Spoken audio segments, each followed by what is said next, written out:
Hey there, film fans! Guess what? It's here.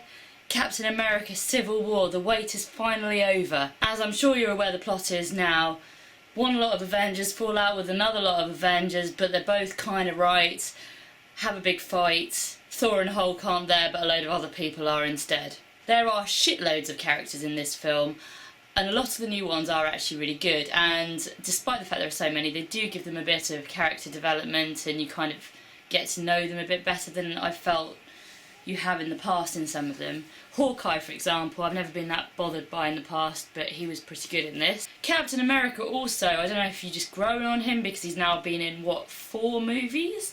But he was more likeable and had a bit more depth, I felt. Sometimes he can come across a bit as a Ken doll. There's a new Spider-Man. I haven't even caught up on the last Spider-Man yet. As far as I'm concerned, it's still Tobey Maguire. But hey, this guy Tom Holland was pretty good. He had that real youthfulness and energy. Sometimes I felt, and they made jokes about this, that he was a bit too energetic and talked a little bit too much.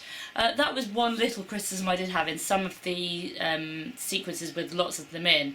It felt like they were trying to cram in lines for all of the characters, and sometimes it felt a little bit too much. Another new character I really like is Black Panther. Really cool costume design, really cool character, good backstory, good development. I think he'll be a good addition. I'm looking forward to seeing more of him. This film, though, has a very similar premise to Batman vs Superman, but it shows how to make a fun superhero movie where the superheroes clash, as opposed to a really long, boring, dark, dull one. People are saying that the critics are really against DC movies and all over Marvel movies, but there's probably a reason, which is they're loads better. Hopefully Suicide Squad will balance that out a little bit, but we'll have to wait and see. Don't get me wrong, I did enjoy the film, but it was a bit too long. Occasionally with the action sequences was a bit too much for me. I couldn't follow all the action, who's doing what to where to.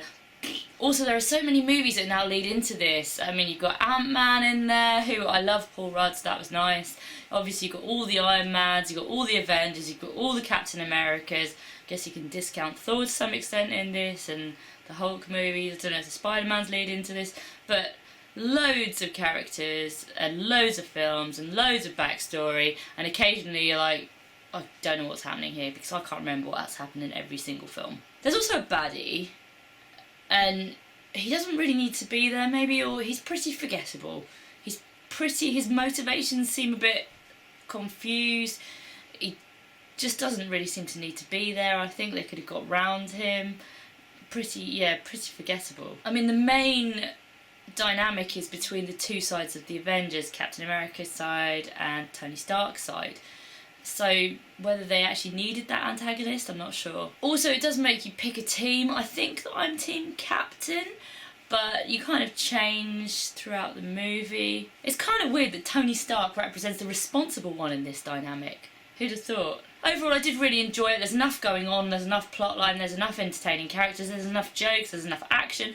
There's just a feel-good time. Definitely would recommend it. What did you guys think? Were you Team Stark or were you Team Captain? Let me know in the comments, and don't forget to subscribe to my channel.